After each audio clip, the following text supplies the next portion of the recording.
¿Cómo están? Buenas tardes. Mi nombre es Leonardo Tello, profesor del curso de Santiago en la Misión Bíblica Bautista Dulos. ¿Cómo están, alumnos? Dios les bendiga. En esta séptima entrega vamos a estar viendo acerca de dos tipos de sabiduría. La semana pasada, o la clase pasada, habíamos visto acerca de la lengua. Habíamos conversado ampliamente acerca de la lengua, de cómo Dios ha creado la lengua y cómo ésta puede ser usada de mala manera, trayendo conflictos, trayendo amargura, trayendo desviación, provocando y promoviendo el pecado a través de su mal uso. Y esta vez vamos a estar viendo un contraste que Santiago va a abordar acerca de dos tipos de sabiduría, y donde Santiago va a hablar y se va a explayar acerca de las características de cada una de ellas. Así que vamos a ir a nuestro pasaje que nos toca estudiar en esta semana, y con eso terminaríamos el capítulo 3 y ya estaríamos a miras de en dos o tres clases más estaríamos terminando todo el curso y también habiendo terminado todo el libro de Santiago. Así que hasta aquí nos ha ayudado el Señor y vamos a estar viendo estos versos que vienen a continuación. Capítulo 3 de Santiago, versículo 13 al versículo 18. Dice la escritura de la siguiente manera: ¿Quién es sabio y entendido entre vosotros? Muestre por la buena conducta sus obras en sabia mansedumbre. Pero si tenéis celos amargos y contención en vuestro corazón, no os jactéis ni mintáis contra la verdad. Porque esta sabiduría no es la que desciende de lo alto, sino terrenal, animal, diabólica. Porque donde hay celos y contención, allí también hay perturbación y toda obra perversa. Porque la sabiduría que es de lo alto es primeramente pura, después pacífica, amable, benigna, llena de misericordia y de buenos frutos, sin incertidumbre ni hipocresía. Y el fruto de justicia se siembra en paz para aquellos que hacen la paz. Así que el verso es corto, la porción textual que vamos a estudiar, si bien es cierto, es corta, pero nos va a dar una amplitud en la progresión de la idea de Santiago. Él va a apelar a sus lectores a que puedan entender que la sabiduría proviene de lo alto, del Padre de las Luces. Esta sabiduría es necesaria para poder vivir una vida cristiana, tanto de forma personal como de forma congregacional, apta a los ojos de Dios, o sea, agradable a los ojos de Dios. Va a notar que la sabiduría falsa o la filosofía o la sabiduría de este mundo, ¿sí?, lo que acarrea es contención, pleitos, discordias. Sin embargo, la sabiduría que proviene de lo alto, proviene de Dios, es aquella que debe ser aplicada en un ambiente y un contexto de paz, y es la que genera buenos frutos. Y eso vamos a estar viéndolo poco a poco y a detalle en todo lo que vamos a estar estudiando ahora, ¿sí? Así que vamos a poder bosquejarlo esto hasta en tres secciones. El primer versículo es el versículo 13, y la sabiduría nos va a mostrar cómo hacer buenas obras, ¿sí? Después, en el versículo 14 al 16, vamos a ver el carácter de la sabiduría terrenal, o sea, de la falsa sabiduría, la sabiduría de este mundo o la filosofía de este mundo, mientras que en el versículo 17 al versículo 18 vamos a ver el carácter o la naturaleza de la sabiduría celestial, la sabiduría que proviene de Dios, la sabiduría que proviene del Padre de las Luces, como ya lo había dicho en el primer capítulo Santiago. Así que vamos a estar examinando todo esto poco a poco. Lo primero que vamos a observar, ¿sí?, es que, si bien es cierto, en el capítulo, bueno, no, en este mismo capítulo, en la clase anterior, habíamos visto que el creyente puede ser visto en su comportamiento, en un comportamiento sabio, en su forma de expresarse, en su forma de hablar. Ahora, lo que va a abordar Santiago es que vamos a poder reconocer al creyente también en su forma de actuar. Si bien es cierto, la lengua tiene que ver en la forma en que se comporta, en la forma en la que habla el creyente. Cuando se habla de la sabiduría en esta sección que vamos a abordar ahora, Santiago nos va a mostrar cómo es que se comporta el creyente. Y ambas cosas, tanto el hablar como el comportamiento o la conducta, componen todo lo que es la ética cristiana.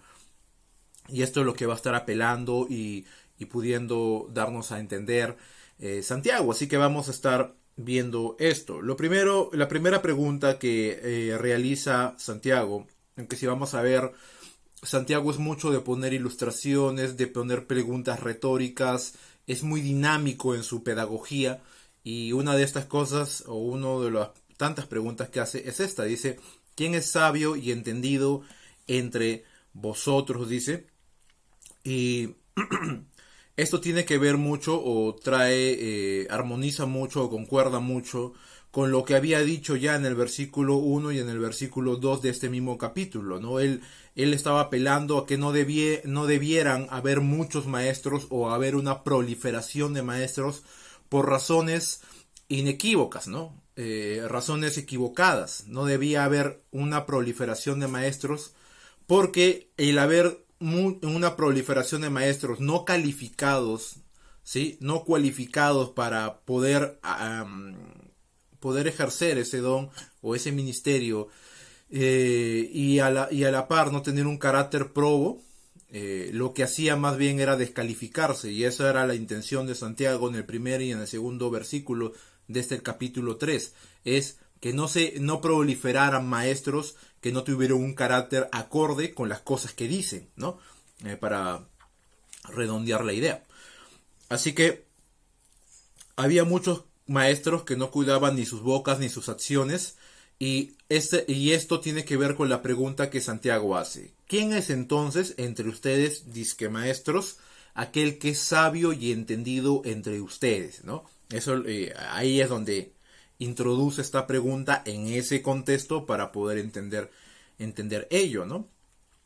Igual esto repercute en toda la congregación, ¿no? ¿Quién entre los congregantes, quién entre la iglesia del Señor dice que es sabio, dice que es entendido, ¿no? Ahora, cuando vemos la palabra sabio, y hay dos cosas importantes que reconocer ahí, la palabra sabio, o en el griego sofos, ¿no? De donde viene nuestra palabra al castellano o la palabra sofía o filosofía, ¿no? De la palabra castellana filosofía.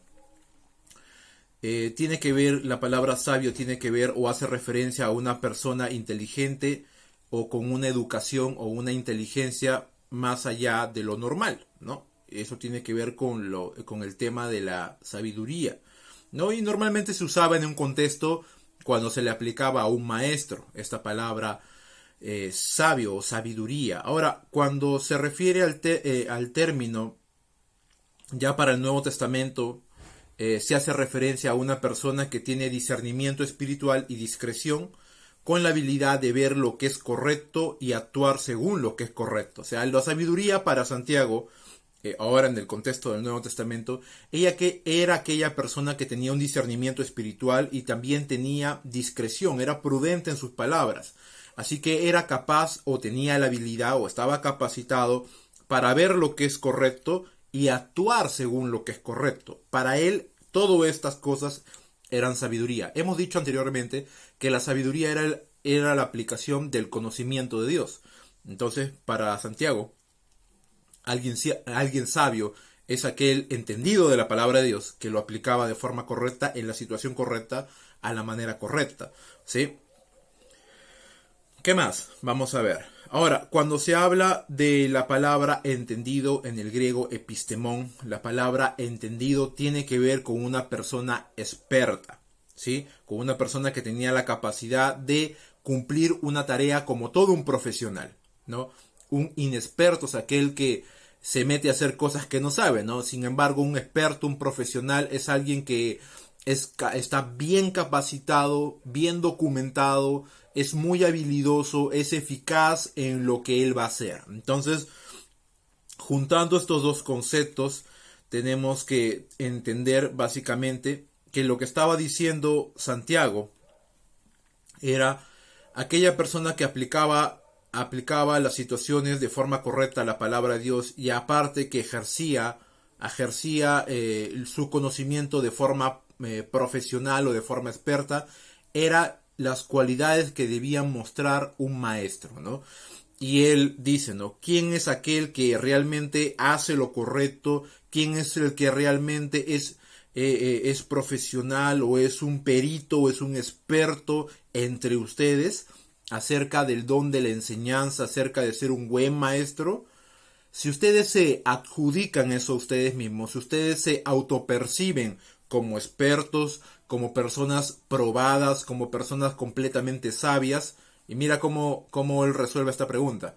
Muestren entonces, por la buena conducta, sus obras en sabia mansedumbre. ¿Qué estaba pasando con estos hermanos? ¿Qué estaba sucediendo en la congregación? ¿Qué estaba aconteciendo? Lo que estaba aconteciendo es que había muchas personas que se estaban erigiendo a sí mismos como maestros. Sin embargo, sus palabras y sus comportamientos diferían era incongruente tanto en lo que decían como en lo que hablaban. Y eso lo habíamos visto ya en los versos anteriores con el tema de la lengua. Pero Santiago quiere ahondar un poco más en esto. Y dice, ustedes son sabios, ustedes se dan por profesionales y por personas expertas en ser maestros, en ser, ¿cómo se diría? Como aquellas personas que corrigen al ignorante. Bueno, entonces ustedes creen que son bien dotados en lo que enseñan y son capaces en todos los aspectos y conocen todas las cosas, pues muestren por la buena conducta sus obras en sabia mansedumbre. Ahí vemos un contraste bien marcado entre lo que ellos decían ser y cómo Santiago los percibe a ellos, ¿sí? Porque tanto lo que decimos como lo que hacemos debiera ir de la mano, ¿no? No puede haber un eslabón roto entre ambas cosas. Así que vemos un comentario interesante de Robertson cuando se habla acerca de Sofos, o sea, la palabra sabio. Dice, se mostraba para mostrar un maestro práctico, mientras que epistemón, o sea, la palabra entendido, tenía que describir a un experto. Un maestro certificado debe ser alguien diestro en la sabiduría y científico en su conocimiento. Interesante, ¿no? Lo que dice Robertson, ¿no? Un maestro certificado debe ser alguien diestro en la sabiduría y científico en su conocimiento. Así que el llamado de Santiago es a un creyente que posee no solamente la aplicación práctica y el carácter moral y espiritual de la verdad de Dios, sino también el conocimiento académico de dichas verdades. O sea, no solamente tenía que aplicar el conocimiento de la verdad de Dios de una forma práctica en la vida cotidiana, sino que también ese bagaje de información era un conocimiento académico y estaba sometido y su vida era impactada por dichas verdades. Entonces, es triste cuando una persona habla como un loro las cosas que sabe, pero que estas mismas cosas, estas preciosas verdades, no pueden calar en su corazón. Y es lo que estaba juzgando Santiago aquí. Santiago no estaba haciendo apología de la ignorancia o no estaba haciendo apología de solamente vivir el conocimiento de Dios sin ser teológicamente académicos. No está diciendo eso. Y lo que algunos pueden malinterpretar en el versículo 1 y 2 de este mismo capítulo 3. No, lo que está diciendo Santiago aquí y está apelando constantemente es que las verdades de la palabra de Dios y su sabiduría debieran calar en el corazón de un maestro. Tanto así que él ve como alguien poderoso y peligroso una persona que no solamente habla la verdad, sino que vive según esa misma verdad, ¿no? Entonces Santiago pregunta, ¿quién es un hombre así entre ustedes? ¿Quién puede tener esa capacidad? ¿Quién ha llegado a eso? Entonces muestre por la buena conducta sus obras en sabia mansedumbre. Así que la sabiduría es demostrada o queda evidenciada no solamente en las palabras, sino también en los hechos, en el buen comportamiento humilde y manso. Y esa debiera ser la forma del maestro, ¿no? Y también es parte de una característica de un heredero del reino, se lo encontramos en Mateo 5, versículo 5, y es parte también, y hay que reconocer, y está en los apuntes, también es el carácter, o parte de las 9 cualidades en el fruto del Espíritu, ¿no? Jesús dice claramente, ¿no? Y dice y cataloga como dichoso o bienaventurado aquel que es manso. Pero también Pablo dice, el fruto del Espíritu, ese fruto con 9 gajos, uno de ellos es la mansedumbre, ¿no? Y debiera ser el maestro creyente, una persona con sabia mansedumbre, que esta mansedumbre sea aplicada a su propia vida. Así que vamos a ver algunas cositas más aquí. Un apunte que consideré importante escribirlo aquí, fue lo que dijo Barclay, ¿no? Él ve 4 características y Barclay en su comentario, comentando este verso, él decía que el carácter del maestro siempre es probado en 2 áreas muy grandes, ¿no? La primera es la arrogancia, por lo mucho que sabe o lo mucho que aspira a saber, y por la agresividad en defender sus razonamientos. Y eso es algo entendible, ¿no? En la gente del mundo. Pero un creyente no debiera ser ni arrogante ni agresivo para poder enseñar la verdad. Nuestro Señor no era así. No era arrogante porque se sentó con Nicodemo a enseñarle cosas que debiera él saber, y tampoco era agresivo porque nunca impuso la verdad. Simple demostró la verdad y la misma verdad hacía que la gente se sintiera ofendido. Pero él no con agresividad trataba de imponer la verdad que él enseñaba, sino que la misma verdad creaba divisiones, gente que lo amaba y gente que lo odiaba. Barclay dice también que ve 4 características interesantes en el hecho de ser docente o ser maestro de la palabra de Dios. Dice, puede llegar a ser un fanático, defender la verdad con violencia desequilibrada más que convicción razonable, dice. ¿No? Una de las cosas podemos llegar a ser fanáticos. Puede ser agresivo, considerar a sus oponentes como enemigos a los que tiene que aniquilar y no como amigos a los que tiene que convencer. Y eso también es una de las cosas que a veces puede fallar en un maestro. Puede ser muy dotado, puede ser muy probo, pero puede ser muy agresivo a la vez, ¿no? Y tratar de hacer de todo lo que aprende dogmas para que la gente crea sí o sí y a rajatabla lo que él dice. También decía la tercera característica que mencionaba Barclay es que puede ser egoístamente ambicioso. ¿En qué sentido? Tiene más interés en desplegarse a sí mismo que en desplegar la verdad. La única victoria que le interesa es la de sus opiniones personales y no de la verdad.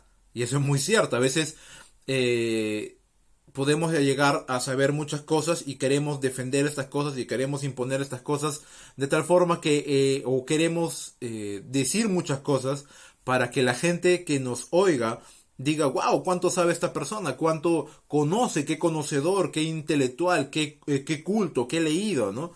Puede ser esta persona. Y nos interesa más que la gente nos vea a nosotros a que entienda la verdad. Y eso es uno de las 3 cosas, de las 3 características que Barclay ve también. Y el cuarto de ellos, dice, es arrogante. ¿Por qué? Porque está orgulloso de lo que sabe y no humilde por lo que no sabe, dice. El verdadero intelectual será mucho más consciente de lo que no sabe que de lo que sabe, dice. Entonces, es importante poder ver por qué Santiago con un corazón pastoral decía, no deben hacerse muchos maestros, muchos entre ustedes, no debería proliferar muchos maestros porque puede llegar al punto de que estas cosas puedan impregnarse en el corazón. Uno debiera ser muy sabio para poder equilibrar la humildad con el conocimiento que puede adquirir. Ahora, esto no debiera tampoco refrenar a alguno que tenga el deseo ardiente por enseñar la palabra de Dios. Justo acá puse una anotación, la pueden leer al pie de página. Y yo comento de la siguiente forma. Dice, no debiera interpretarse esto solamente como un requisito del creyente llamado al ministerio de la enseñanza. Todo creyente debe de ser maduro en su fe, y sucede que un creyente que es maduro puede ser tomado como un maestro. Así que eso también es importante. Debiéramos considerarnos a nosotros mismos, primero, que el llamado de la palabra de Dios es a ser maduros en la fe.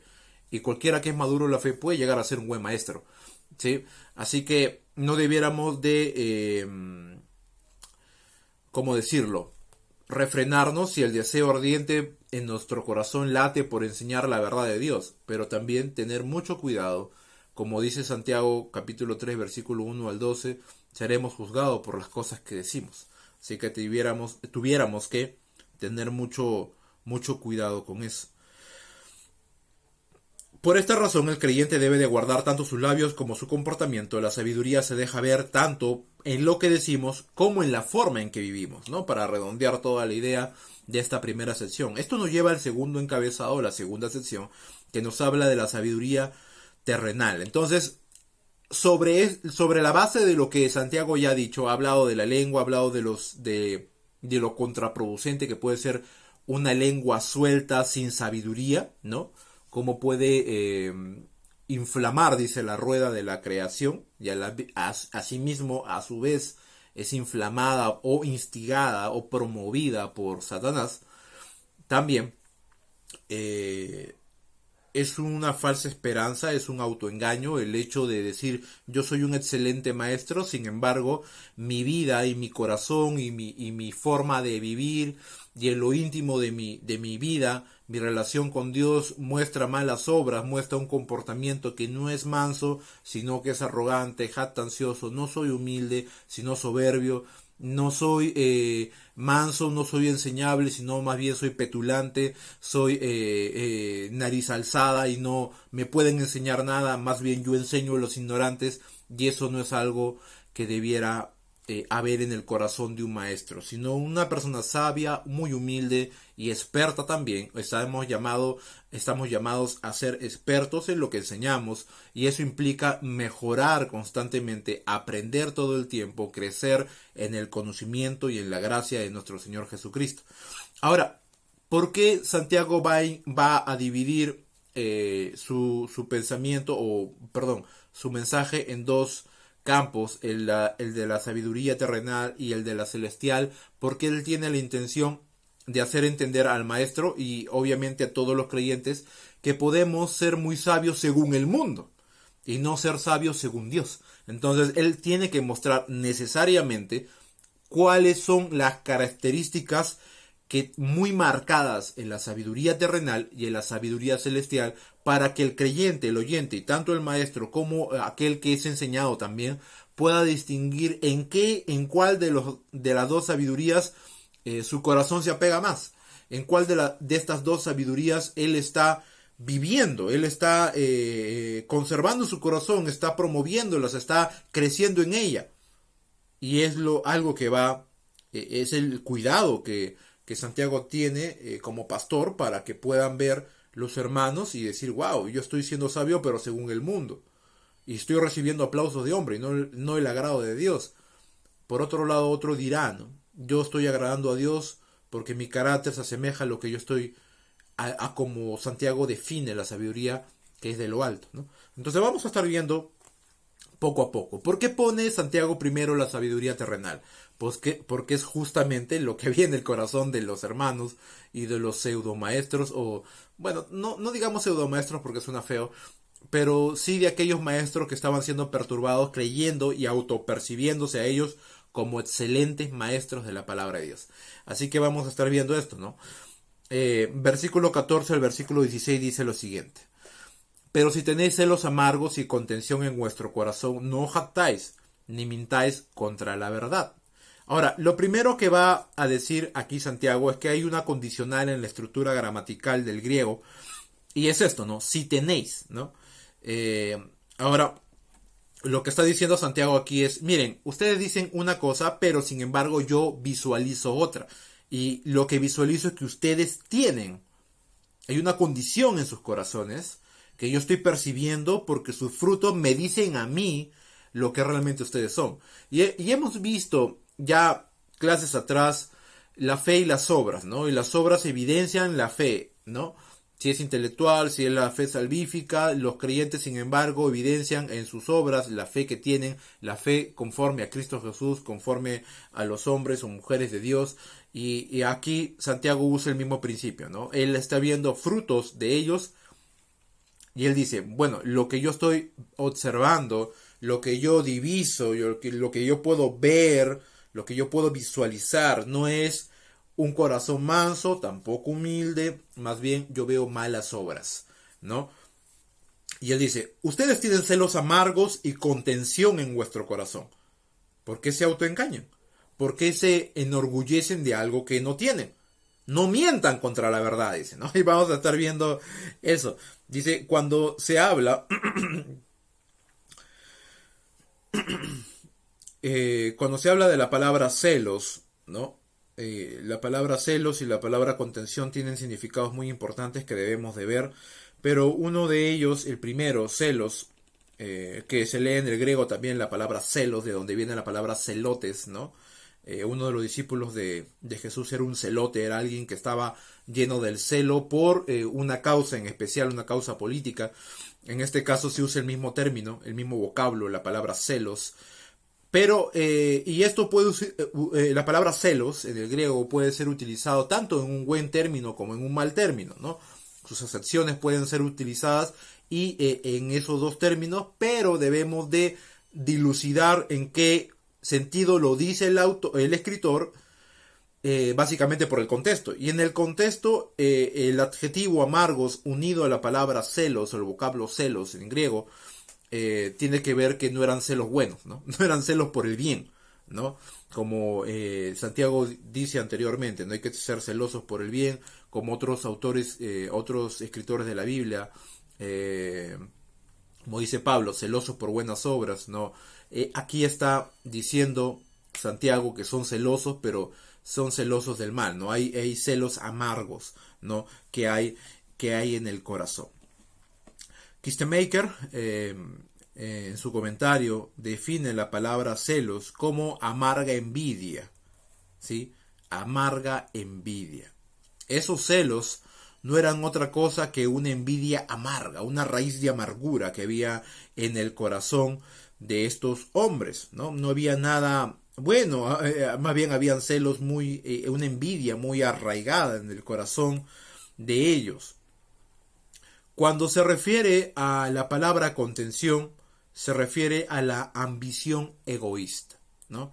A la ambición egoísta o al deseo personal, ¿no? Tiene que ver con ese tema. Podríamos decir en la Reina Valera que cuando se habla de contención se habla como de pleito, disputa. No, realmente el término en griego ahí se podría definir como una ambición egoísta o un interés propio, ¿sí?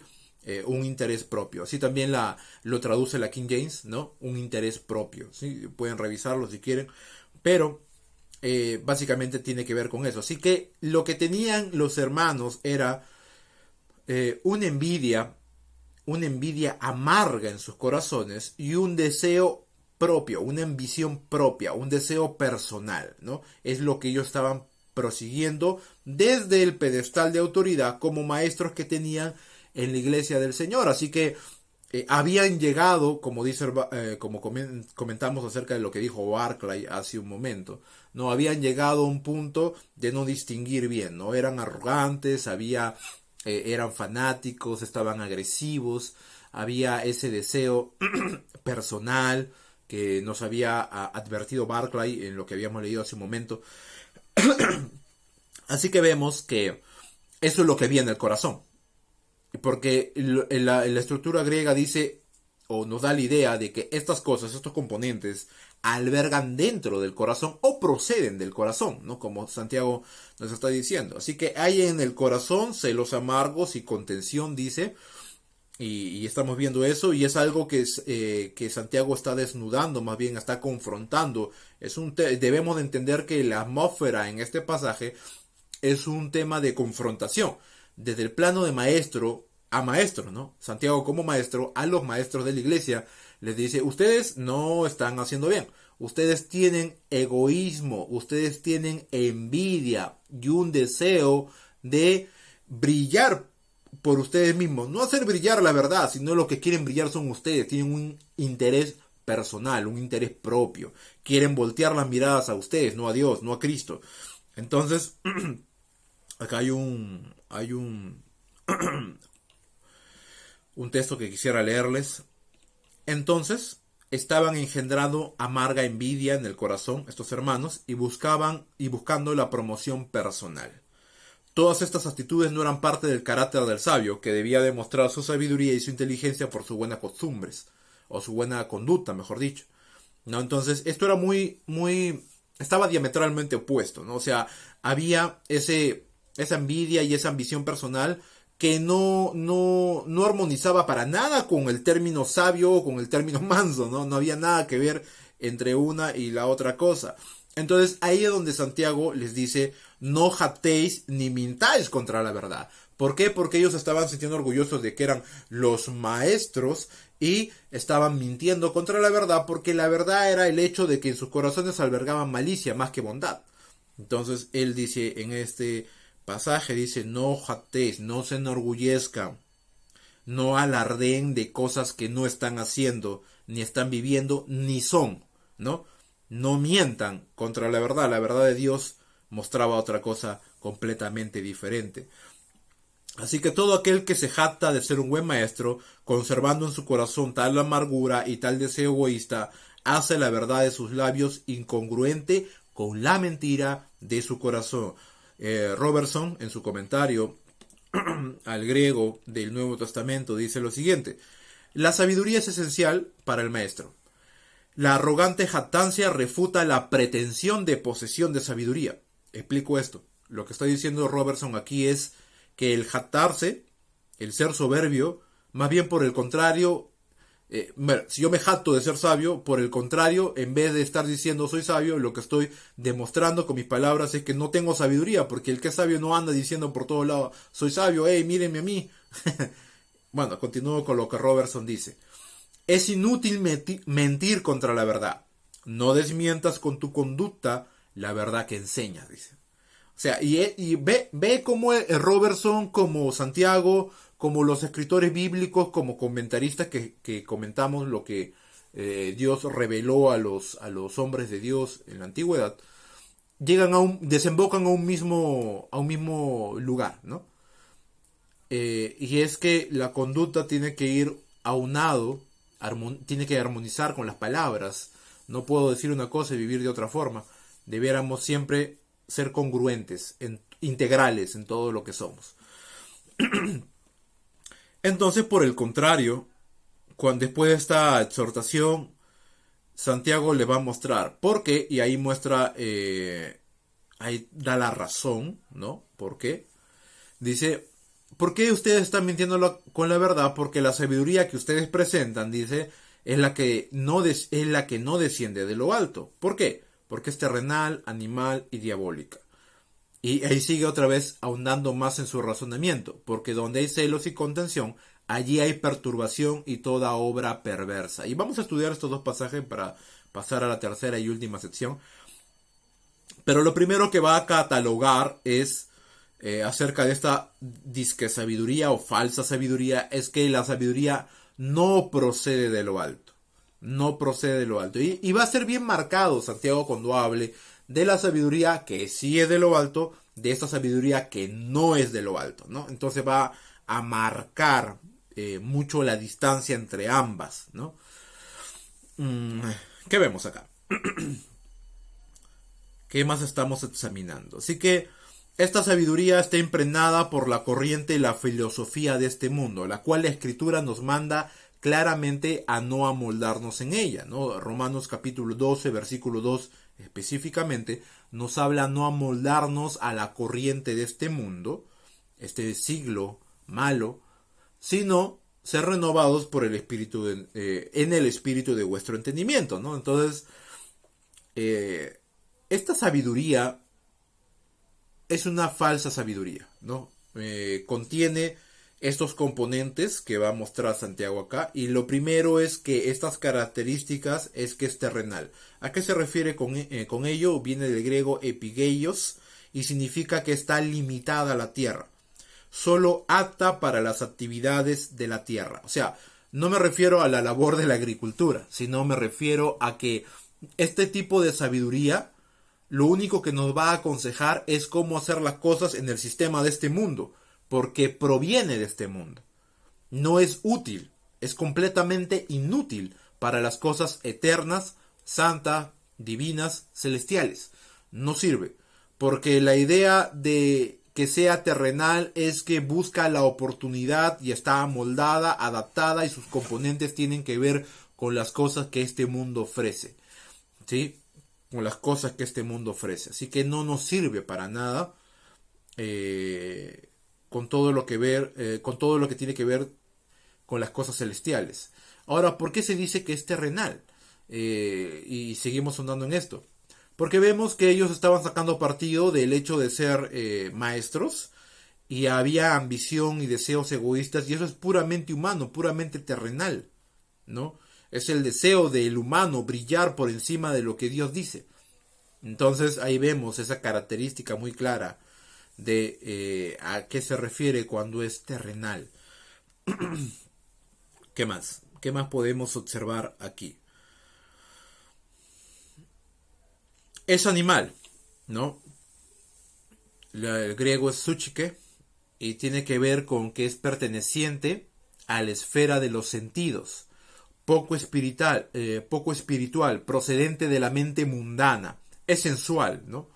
Carballosa la detalla como sensual, ¿no? Su definición final, él dice, es sensual, ¿no? Está instigada por el instinto, ¿no? ¿Qué más? Es básicamente llevada por los instintos como en los animales, ¿no? Es algo que pudimos observar aquí también.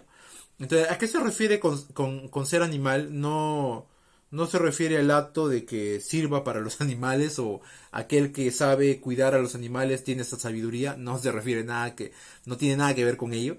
Lo que se refiere a que sea animal es que es básicamente o es comparada a la reacción que tendría un animal. ¿Cómo es un animal? Un perrito, ¿no? Si ve carne y hay 5 perros alrededor, él lo primero que hace es chapar la carne el primero, ¿no? ¿Por qué? Porque es oportunista. Él no va a decir, ¿quiere alguien más carne? ¿Alguien desea? ¿Alguien le apetece carne? Bueno, vamos a traer un cuchillo, partámoslos en 5 pedazos y vamos a comerlo todos juntos. No está diciendo eso, no está diciendo, no se va a poner a pensar el perro, ¿y de dónde habrá procedido la carne? Vamos a conversar acerca de esto. No, o sea, cuando es instigada, o mejor dicho, cuando se habla de que es animal es porque es movida por los instintos, ¿no? Y eso tiene que ver mucho con el oportunismo también, ¿no? Estos señores o estos hermanos que estaban fallando, pecando de esta forma, lo que estaban buscando es la ambición personal. El oportunismo, en otras palabras, ¿no? El hecho de usar la plataforma en la que estaban para poder recibir dones, regalos o tal vez la fama o la atención de las demás personas, ¿no? Y por eso Santiago le dice, ustedes tienen una sabiduría bien parecida a lo de los animales. Ellos se aprovechan de la situación. Están en la jungla de cemento, ¿no? Aprovechándose el más fuerte, ¿no? Prevalece sobre el débil. Entonces, es lo que está viendo Santiago en la vida de estos hombres. Dice, es sensual. Esto es sensual, es poco espiritual. Es más, es procedente del mundo. El mundo piensa así y ustedes están pensando igual, dice. O sea, es fuerte las declaraciones que Santiago hace y también es fuerte la exhortación que él está dándoles a los hermanos. Dice después, es diabólica. Y esto es muy claro, ¿no? Viene del griego daimoniades, ¿no? Donde viene la palabra también demonios. Y bueno, es como los demonios piensan, es muy claro, ¿no? Es diabólica porque es instigada por Satanás, es como los demonios piensan, explica una sabiduría cargada con una naturaleza de pecado, ¿no? Instigada, como vuelvo a repetir, por Satanás. Así que vemos que es terrenal porque no sirve para las cosas eternas ni las cosas celestiales, no completamente difieren de lo que tiene que ser, de Dios, sus planes y sus pensamientos y sus principios, difiere completamente, son otro tipo de principios. Es animal porque es sensual, movida por los instintos, no piensa en las consecuencias, sino que es puramente carnal. Y es diabólica porque es instigada por Satanás, porque Satanás la aplica en todo lo que hace y en sus tentaciones, la derrama como agua en este mismo mundo. Los demonios piensan igual y todo aquel que no cree en Cristo Jesús, no se ha arrepentido de sus pecados y vive bajo la influencia de este mundo, piensa de la misma forma. Entonces, Santiago dice claramente, y para poder redondear la idea, les está diciendo, ustedes tienen celos, tienen envidia amarga y tienen un deseo de promoción personal en sus corazones, porque mienten, porque se enorgullecen de ser maestros cuando están siendo descalificados y desaprobados en su propio corazón por sus propias actitudes, porque lo que ustedes muestran es una sabiduría que no les sirve para las cosas divinas, ni las cosas que están enseñando no pueden ser reforzadas con la sabiduría que ustedes aplican en su propia vida. Es movida por los instintos, puramente sensual, puramente mundana, y está siendo instigada por Satanás. Ojo allí. Ahora, ¿cómo es que Santiago podía obtener toda esa información y recabar toda esa información? Porque si tú dices libremente estas cosas, alguien podría decir, ¿tú cómo sabes eso? Bueno, Santiago va a ahondar un poco más y dice, porque donde hay celos, dice, y ahí es donde se ven los frutos de la carne, ¿no? Él dice, yo veo celos, yo veo contención, allá no hay nada bueno. Entonces yo digo, por las evidencias que yo observo, que ustedes no tienen una sabiduría conforme a la sabiduría de Dios, sino más bien la sabiduría o la filosofía o la cosmovisión o la manera de pensar o la perspectiva de Satanás, y no tiene nada que ver con Dios. No, dice, porque donde hay celos y contención, allí hay perturbación y toda obra perversa, versículo 16. Ahora, ¿qué se refiere con esto? Cuando hablamos de perturbación, porque hemos visto, cuando dice la palabra celos y contención, es lo mismo que hemos visto hace un momento, la palabra celos, que tiene que ver con una envidia amarga, una envidia o simplemente el egoísmo puro en su naturaleza, y la contención tiene que ver con la promoción personal, el interés propio, todo lo que tiene que ver con el egoísmo, ¿no? Dice que los resultados de estos corazones, o los resultados de vivir así, o los resultados de aplicar en la congregación ese estilo de vida, esos patrones de pecado, lo que mora allí, dice, no es el Espíritu de Dios, no es la paz de Dios, no es el amor de Dios, no es la sabiduría de Dios, dice, allá hay perturbación y toda obra perversa. Ahora, ¿a qué se refiere? Porque en el castellano, cuando vemos en el griego, podemos entender un poquito con más amplitud las acepciones, ¿no?, de la palabra, de esta palabra perturbación y de la frase toda obra perversa. Así que la palabra perturbación tiene que ver con el desorden que resulta de la inestabilidad y del caos. Realmente la palabra podría definirse también como desorden, ¿no? Perturbación tendría que ver con desorden, ¿no?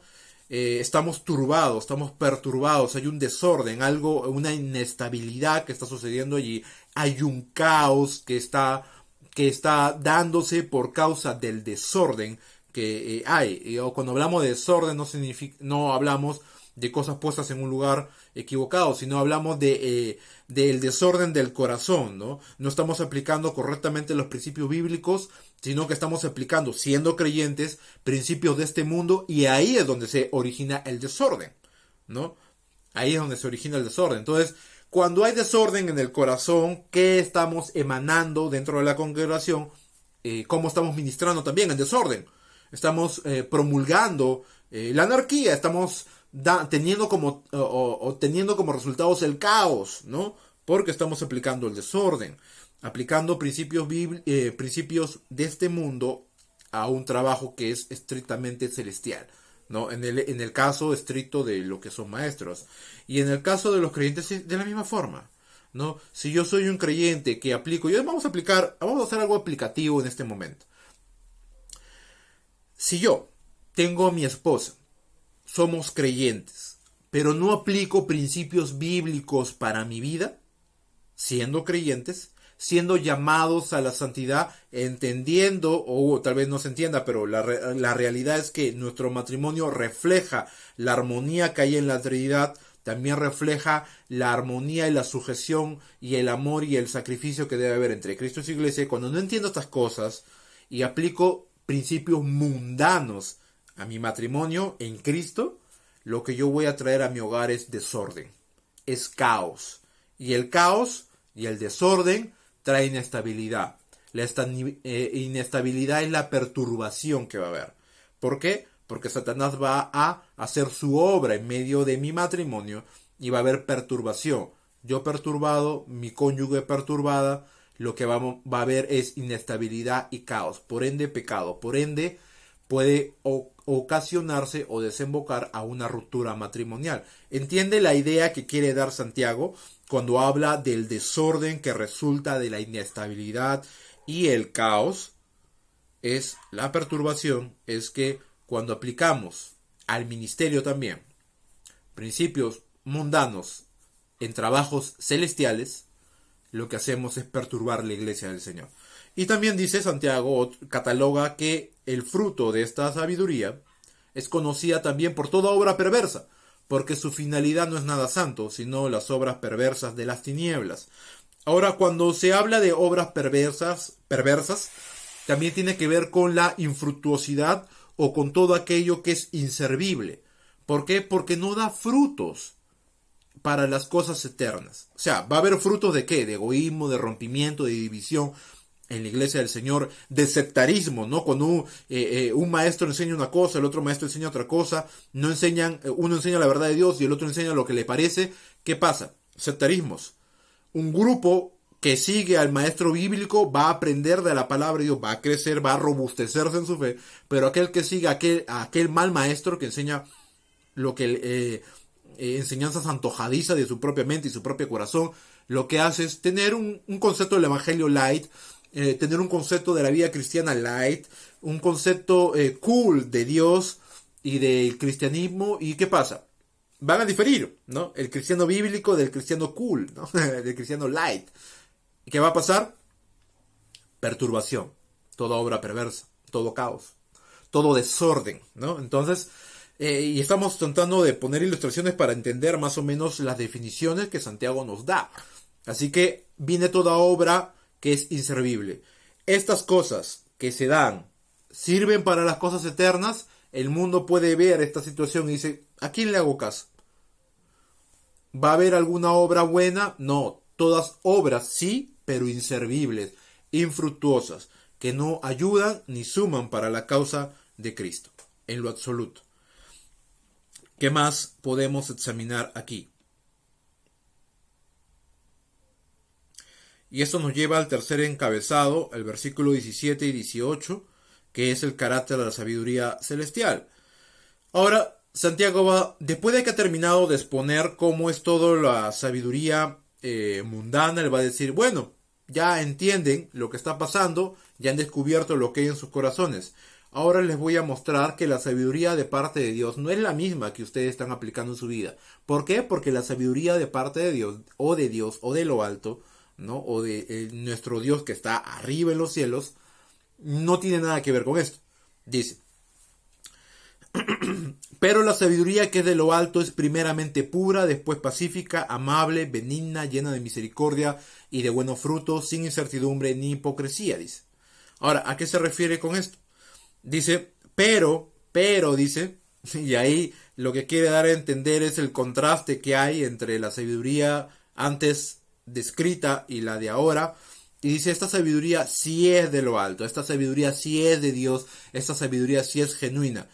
Ojo que él catalogó a los maestros que son portadores de la sabiduría dicha antes, la falsa sabiduría, pero esta no se las adjudica a ellos. No le dice, ustedes sí tienen esta sabiduría, o algunos tienen, no, simplemente dice, describe cómo es la sabiduría de Dios, mas sin embargo no distingue que alguno entre los congregantes o los lectores o los maestros tuvieran esta sabiduría. Pero él la muestra para que puedan verla. Dice, la sabiduría que es de lo alto es en primer lugar, ¿no? En primer lugar. Ahora, es tanto en orden como en jerarquía. Cuando se utiliza este término en griego de primeramente o en primer lugar, es tanto en jerarquía, ¿no? De todo el carácter o todo el cuerpo de la sabiduría de Dios, como en el orden, ¿no? ¿Y cuál es lo que encabeza la sabiduría de Dios? Es que es pura, dice. Es pura. Así que, ¿cómo es que es pura? Vamos a leer esto, viene del griego hapne, y tiene que ver con que es limpia, ¿no? Es limpia, inocente de culpa, santa, ¿no? Esta viene, o este término acné, proviene del griego haios, ¿no? Que significa santo, o del término del vocablo hagios, que significa santo. Entonces, procede de esa misma raíz. ¿Y qué tiene que ver esto? Que también nos da un refuerzo a entender básicamente a qué se refiere con puro, que también es santa. Santa es la sabiduría de Dios, es inocente de culpa y es limpia. O sea, y sabemos que a todo aquel que es limpio piensa de forma limpia, de forma pura. Todo aquel que está su mente manchada por el pecado, obviamente va a no solamente manchar, sino que va a pensar de forma manchada, de forma sucia, de forma impura. Y si ellos tuvieran la sabiduría de Dios, pues no pensarían mal, no serían envidiosos al ver motivos de envidia, ¿no? Tal vez la promoción de Dios en otras personas, qué sé yo, ¿no? ¿Qué pasaría más en el contexto de esa iglesia? Pero Santiago nos deja muy claro que había en el corazón de ellos la envidia y el deseo de promoción personal. Y esto no tiene nada que ver con la pureza. Entonces, Santiago dice, en primer lugar es puro, y como ustedes no muestran pureza, pues no la tienen, ¿no? Porque en primer lugar es una de las características más arraigadas, es que si Dios es santo, aún su sabiduría es santa, limpia y pura. ¿Qué más? Dice, es pacífica. ¿Por qué? Porque procura la paz y va de la mano de las palabras de Jesús, ¿no? Bienaventurados los pacificadores, dice, en el capítulo 5, versículo 9 del libro de Mateo, o del Evangelio de Mateo. Y también Pablo habla claramente, de forma extensa, en el capítulo 12, que debemos de estar en paz con todos los hombres, si está en nuestras manos o en nuestro poder. Entonces vamos a ver que los escritores bíblicos promueven las palabras y hacen eco de la palabra de Jesús cuando nos referimos al acto de ser pacíficos.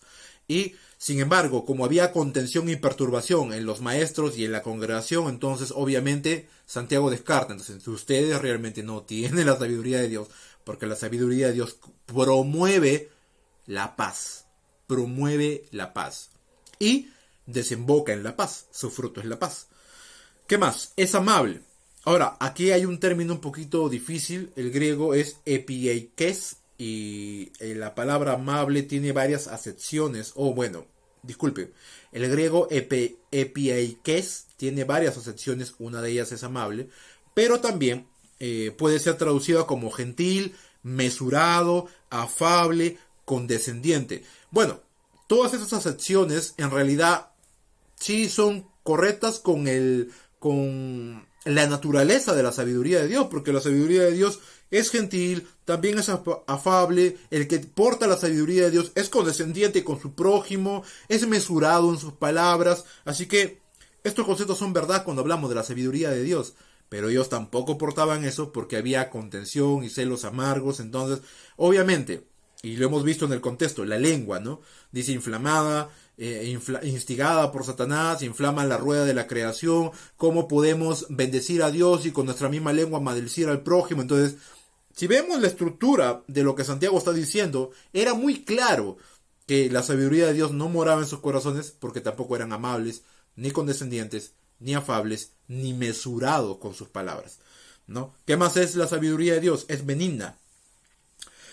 Ahora, esto tiene que ver, o mejor dicho, está diametralmente opuesta con el corazón contencioso. ¿Por qué? Porque Santiago va a decir en el versículo 16, porque la sabiduría de ellos hay celos y contención, ¿no? Esa contención, ese pleito, eso de buscar la promoción personal, y esto es diametralmente opuesto con el griego eupeites, ¿no? Que la Reina Valera lo traduce como benigno, pero sin embargo, Carballos y Barclay examinan un poco más este pasaje, este vocablo en griego, y tiene dos acepciones muy importantes, dos nada más, muy importantes. Carballosa la traduce como que es una actitud conciliadora. La sabiduría porta el hecho de conciliar, o sea, busca el mejor camino para restablecer lo roto, lo requebrajado, las relaciones destrozadas, ¿no? La sabiduría de Dios busca el mejor camino para conciliar, ¿sí? El otro concepto que abarca este vocablo griego eupeites, que lo traduce la Reina Valera como benigna, también es que la sabiduría de Dios está lista para obedecer. Barclay utiliza o define eupeites como listo para obedecer. Carballosa también secunda lo que dice Barclay. Así que estos dos conceptos se manejan claramente. Así que redondeando un poquito la idea, la sabiduría de Dios busca el mejor camino para conciliar con las personas, pero también hay una predisposición a obedecer la voluntad de Dios. Y aquel que es sabio en Dios busca el hecho de no romper relaciones, el buscar el mejor lugar para conversar, para poder estrechar lazos con la familia de Dios, ¿no? Y también está listo para obedecer la voluntad de Dios cuando Dios se le pida, ¿no? Y cuando se enfrente a el acto de obedecer la voluntad de Dios. Dice también que la sabiduría es misericordiosa, ¿no?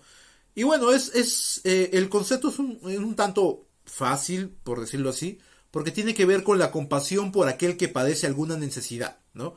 Primera de Juan capítulo 3 dice claramente, ¿no? Si tú ves a tu prójimo padecer necesidad, o a tu hermano, digo, padecer necesidad y cierras contra él su corazón, pues no muere el amor de Dios en ti.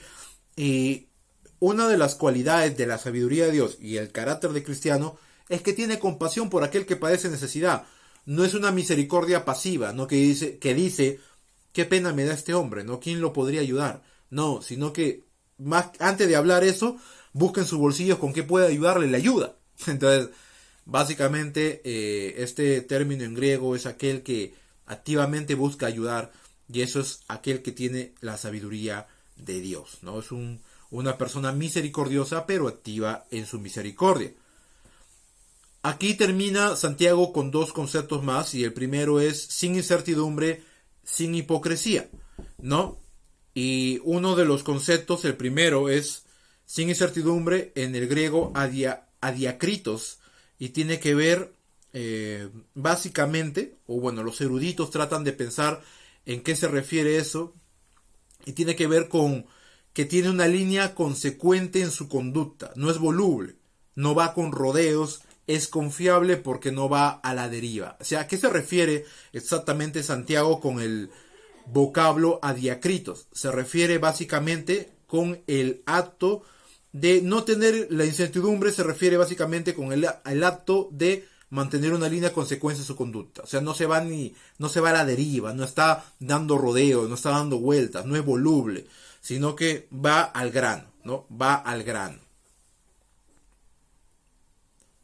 Así que cuando estamos hablando de que es sin incertidumbre, es que no va a la deriva, así de simple, no va a la deriva, no va con rodeos.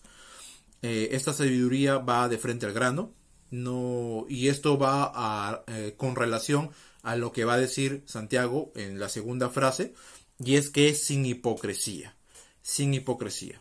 Bueno, para hacerlo más concreto, Barclay lo define como que la hipocresía, lo que está pensando Santiago es que no es una pose, no es una actitud fingida, es sincera, dice, en su trato, no pretende ser lo que no es, ni hace un papel para conseguir su propio fin.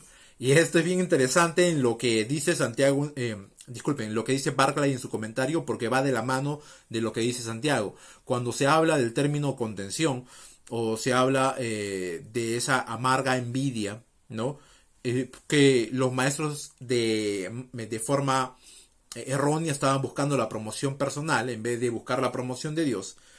Y esto da en el clavo porque Santiago le dice con el término sin hipocresía, le está diciendo claramente que el que porta la sabiduría de Dios no está con caretas, no está buscando su propio fin.